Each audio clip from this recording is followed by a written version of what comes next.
So women, I need you to get it straight that when men get lost in the warmth of that wavy walls of your juicy pot, 1, 2, 3 signals are sent to the spine and back to the brain, and blood rushes to the joystick, and the heart keeps racing with all of the external beauty of the woman's physique and sounds that she makes from her vocal cavity. Boom! They are gone. They don't even need to spend 5-10 minutes on that thing. They say it's like heaven on earth.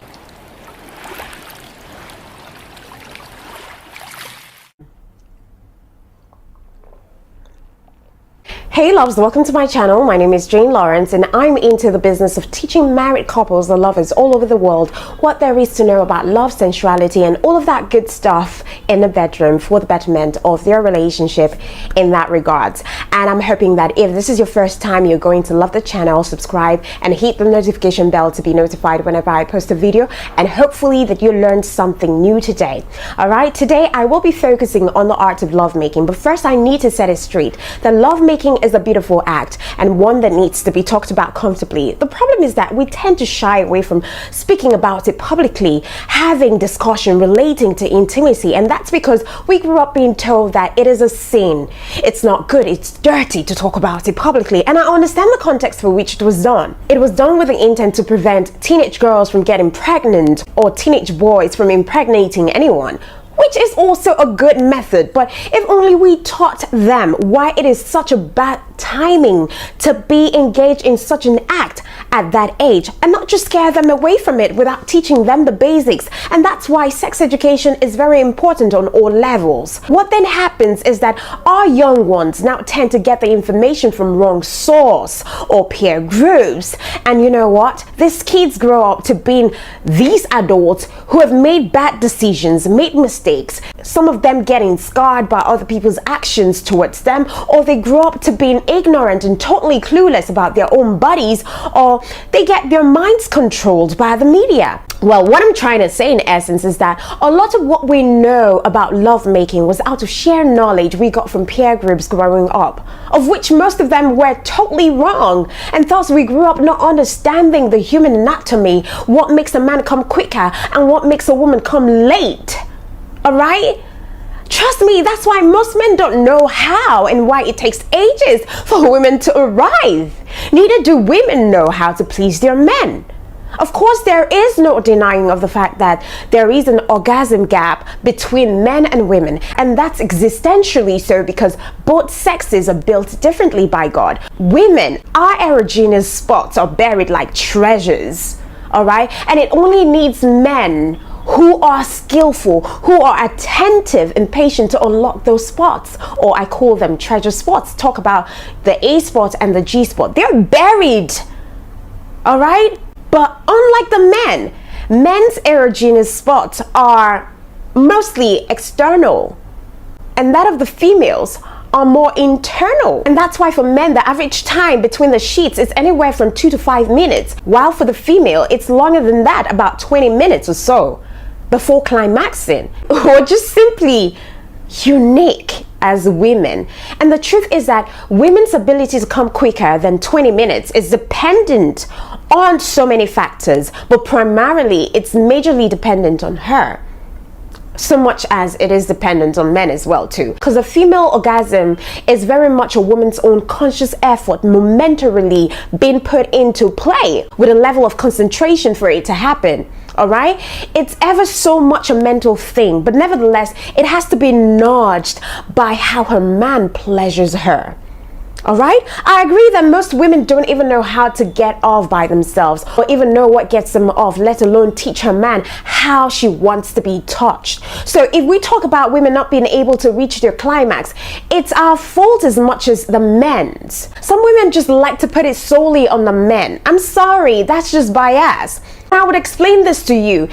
A man only knows what it feels like to come as a man. A man doesn't know how it feels like for a woman to come. If he knew, he probably would have done so much more and more remarkably please you. All right, so you as a woman, you know the sensitive area, what gets you much more turned on. So it behoves on you to teach your man what gets you off, what area gets women off. Now, while not relegating the men totally, it's also men's fault because they think that what worked for Lady A can automatically work for Lady B, forgetting that regardless of the fact that there is a universal law that governs women's orgasm, we all are different and we have different timestamps upon when we arrive. And thus, lovemaking should be individualized or customized to the individual that you're with at that moment. So if you've been following this channel, you would know by now that I have said time and time again that the powerhouse has over 8,000 nerve endings, all right?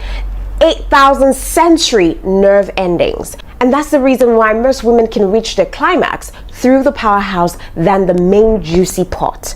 Why is this so? I'll tell you. In terms of touch, men's joystick have way more nerve endings than the inside of the woman's juicy pot. Of course, there are lots of, touch sensitivity nerve endings near the opening of the juicy pot, which is often like, the first few inches inside.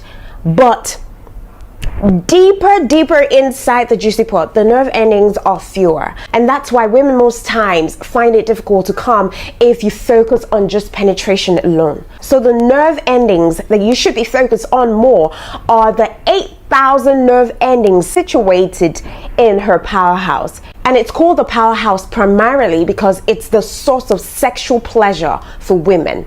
And please, men, you need to know that the powerhouse is a very complex structure, and what you see at the surface between the labia majora and the labia minora is just the tip of the iceberg. It's way longer than that, and it's buried in the upper wall of the woman's juicy pot. And the tail end of that powerhouse that you see, that you touch, that you wiggle your finger on, is called the G-spot. All right, so the end of the powerhouse is basically the G-spot, and that invariably means that most of the powerhouse is not entirely visible because it's internal, and its whole length is buried in the anterior walls of the juicy pot. The powerhouse is about 5 to 12 centimeters long, and the bit of it that can be seen is only like a peanut size. Only like a peanut size. And that's why, like I said again, a woman can reach a climax faster when her powerhouse is stimulated skillfully. Now, the juicy pot doesn't get much sensation as compared to the powerhouse. The powerhouse is much smaller, and thus the nerve endings are much denser. As a matter of fact, a study has proven that it's just merely 18% of women that can reach the orgasm through penetration of the juicy pot. Remember that the powerhouse grows too. When aroused, it swells, like blood flows to it, causing it to swell up, and it becomes erect like the mini joystick for most women. And then the rest of the vulva becomes deep in color, or maybe really reddish. A juicy pot becomes wider and deeper in order to accommodate the joystick of any size or any length. And now, this is how it's different for the men. The men's joystick, especially the head or the cap, has 4,000 nerve endings, right? And it's so sensitive to touch. And you can liken the sensitivity of the cap to that of the powerhouse. But here is something that I have learned, all right? Now, I have learned that the men who retain their foreskin have way more higher sensitivity compared to circumcised men. And that's because the foreskin has about 20 to 30,000 nerve endings. But when the foreskin is cut off, what is left is just the 4,000 nerve endings on the cap. And the circumcised men are lucky too, because the remnant of the foreskin is what now forms the frenulum, and the frenulum is that V shape underneath the cap of the joystick. It is as sensitive as the powerhouse of the woman's vulva. All right. Now, with all of those things that I have said, you can now fully see how complex the anatomy of a woman is and why it takes almost forever for a woman to come. Don't you forget that it's easier for men to arrive because there is a spinal cord pathway that connects to the frenulum and rapidly sends signal to the ejaculation center of the spinal cord. And you know, ejaculation is more hormonal, right?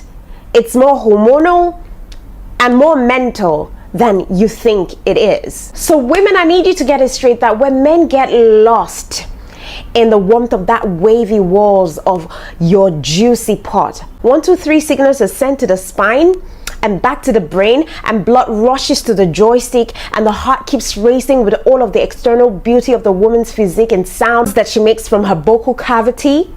Boom! They are gone. They are gone. They are gone. They don't even need to spend 5-10 minutes on that thing, except he's a man who has learned the art of edging and holding out on the full blast pleasure. They're gone. They're lost, out of control, women. So if only women knew how powerful their juicy part is to men, and how it feels when it wraps its walls around that joystick, you will understand why men come faster, almost immediately. They say it's like heaven on earth. I hope you learned one or two things. Until next time, God bless you and stay blessed.